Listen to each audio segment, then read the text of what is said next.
Either God will send Jesus back for us, or God will send you to meet Jesus. But until this in-person meeting with your Maker takes place, whenever that is, we have this waiting period called the rest of your life, however long or short that might be. And so far in Matthew 24, we've heard Jesus describe what this waiting time looks like for Christians. Right? First, he said that Christians have watchfulness or hopefulness in their hearts for that meeting with him, which, second, is expressed through a life of prayerfulness. And then third, he said Christians could be seen living in wise and faithful service to God, his church, and one another.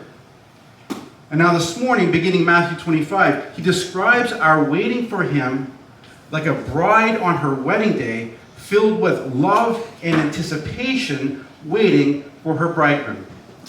And Jesse is coming to read that parable for us.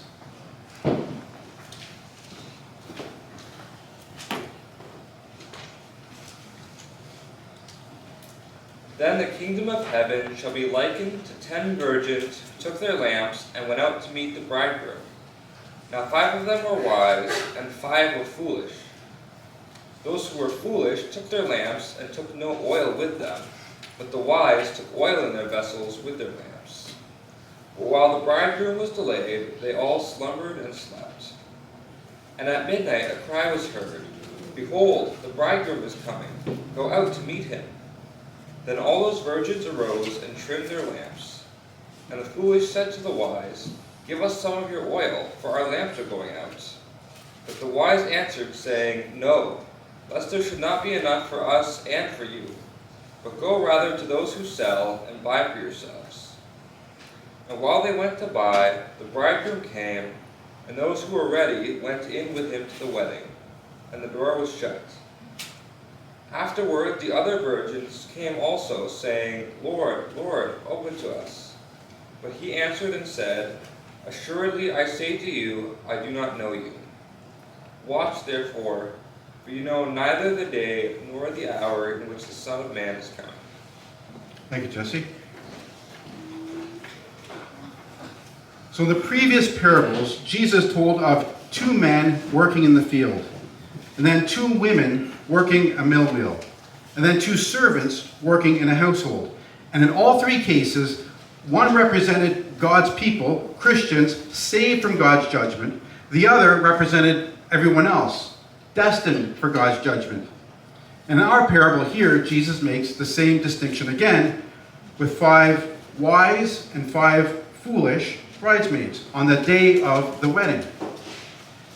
Now back then, it was the father of the groom who hosted all the wedding celebrations in his home.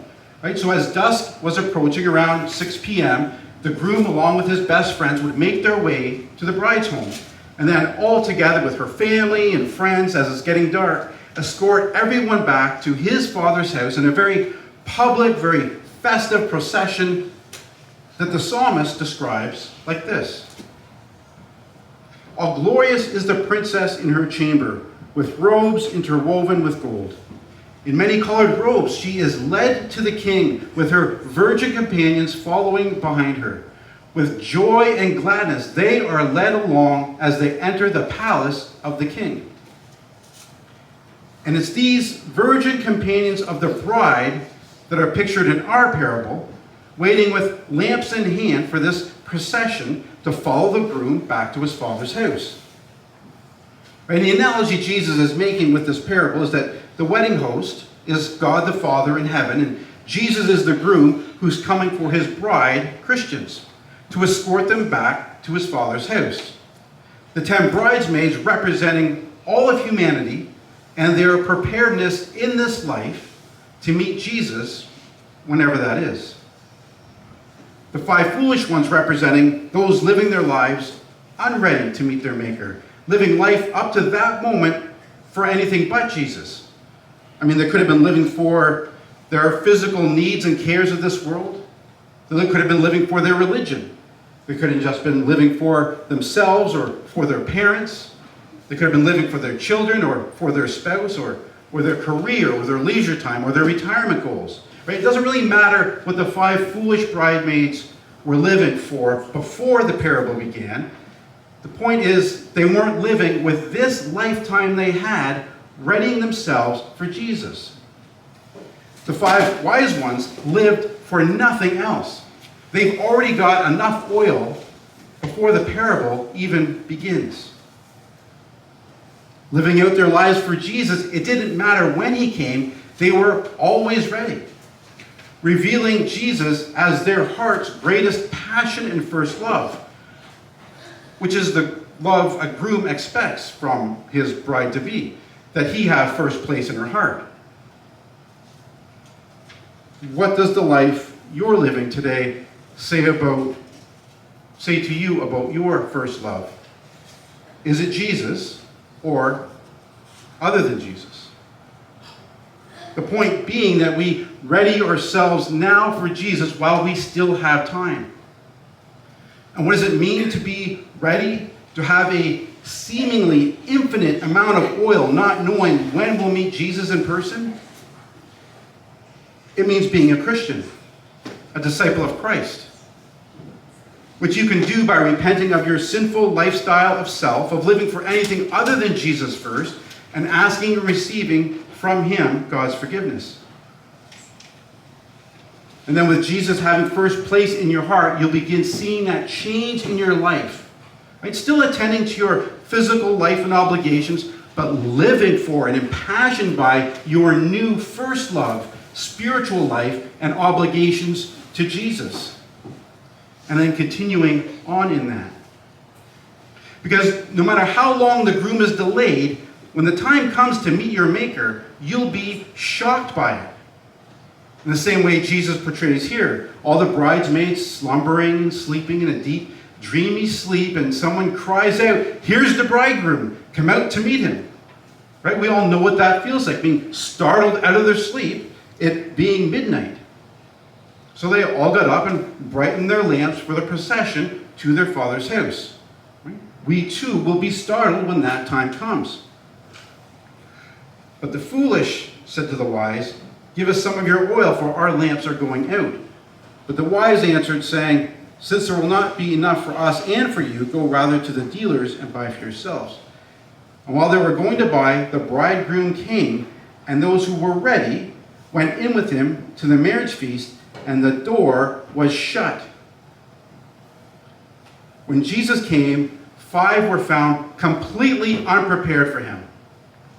But those who were ready were escorted by Jesus into the Father's house. But then afterwards, while the celebrations in heaven are all happening, there's a knock at the shut door. Afterwards, the other virgins came also saying, "Lord, Lord, open to us." But he answered, "Truly I say to you, I do not know you." Jesus warning his disciples, Christians, "Watch therefore, for you know neither the day nor the hour in which the Son of Man is coming." We'll be surprised by it. And these 5 foolish bridesmaids who didn't get ready for God's Son in life, they still expect God to grant them access in death? Try to get into heaven apart from Jesus, unaccompanied by Jesus, as we see here. God will shut you out. So while this might seem unfair, God excluding from heaven the Muslims, the Hindus, the Jews, the Catholics, the Buddhists, the atheists, the humanists, the environmentalists. Remember, because of sin, everyone is already excluded from heaven. But everyone is also already invited into it. For God so loved the world, he gave his only begotten Son, that whosoever believeth, right? Anyone, everyone, whoever believeth in him should not perish, but have everlasting life. The saving belief in Jesus is the entrance into heaven God offers everyone. The life you're living, revealing if you've accepted this. And the 5 foolish bridesmaids had not. But representing every religion or religious person, anyone lacking a saving belief in Jesus, not having lived for God's Son in this life, on what basis are they expecting that God open the door to his son's home here in death? As they're calling, Lord, Lord, open to us. Well, Jesus answers this in an earlier parable from Matthew 7. Not everyone who says to me, Lord, Lord, shall enter the kingdom of heaven, but he who does the will of my Father in heaven.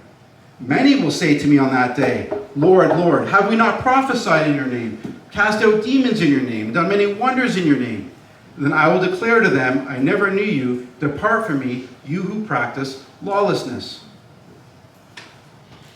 So, neither having or living a saving belief in Jesus, unaccompanied by God's Son, they offer what they have, their life's good works, religious works, to God instead, which he calls here practices of lawlessness. Because giving God our church attendance, or our singing praises, or giving God our money or time or sacrifices, giving God our prayers, our Bible reading, our giving to the poor, giving God what we think he wants in exchange for what we want, like the 5 foolish bridesmaids are doing here, is trying to buy or trade or barter with God for his favor and our place in heaven. Right? But God's not offering you a commercial, transactional, barter system, merchant customer relationship with him based on religion, right? Offering God our works. God's offering you a marriage proposal to his son based in his love for you. That sounds like this. I will betroth you to me forever. Yes, I will betroth you to me in righteousness and justice, in loving kindness and mercy. I will betroth you to me in faithfulness, and you shall know the Lord. It's with this heart God's Son in our parable comes for the bridesmaids. And the way 5 of them respond shows they're unaccepting of his marriage proposal of love for them. But the other 5 show they've not only accepted but embraced his love for them, living their whole lives as his betrothed. Now, as God's people today and Jesus' betrothed, as a Christian, I want you to really hear and take in God's next words that I'll read. And we really need to keep hearing this because I think we forget. I do. God's heart telling you how much he loves you, how much he values you, how much you mean to him. And if you're not a Christian, then hear what you're missing out on. From Ezekiel. When I passed by again, I saw that you were old enough for love. So I wrapped my cloak around you to cover your nakedness and declare my marriage vows. I made a covenant with you, says the sovereign Lord, and you became mine. Then I bathed you and washed off your blood. I rubbed fragrant oils into your skin. I gave you expensive clothing of fine linen and silk, beautifully embroidered, and sandals made of fine goatskin leather. I gave you lovely jewelry, bracelets, beautiful necklaces, a ring for your nose, earrings for your ears, and a lovely crown for your head. And so you were adorned with gold and silver. Your clothes were made of fine linen and costly fabric and were beautifully embroidered. You ate the finest foods, choice flour, honey, and olive oil, and became more beautiful than ever. You looked like a queen, and so you were. Your fame soon spread throughout the world because of your beauty. I dressed you in my splendor and perfected your beauty, says the sovereign Lord. This is how God wants to love you if you'll let him. And his dying on the cross for you proves it. And notice here, there's no mention of her, of us, doing anything for God to earn this love of his, of this kindness of his, or his gentleness, his care, his generosity, or his home heaven. Right? It's all about what God has done for you before you're even able to do anything for him. This is who your Maker is. And as his beloved Christian, This is who you are in relationship with him. You can't earn or buy or trade for God's favor or God's love or generosity or kindness any more than you can earn or buy heaven from him. All anyone can do is receive it, experience it, enjoy it from Jesus, and as with any relationship based in love, embrace him. Be grateful for him by living your side of this divine relationship based in love back to him as his betrothed, beloved bride to be, for as long as you both shall live. And this is how Jesus has been describing the Christians waiting for him in Matthew 24. With watchfulness, with a readiness, in service, and now with the eager love of a bride, ready for your bridegroom Jesus and your new life in his Father's home forever. So let us rejoice and exalt and give him glory, for the marriage of the Lamb has come, and his bride has made herself ready. Let's stand together and celebrate in song our bridegroom's love for us.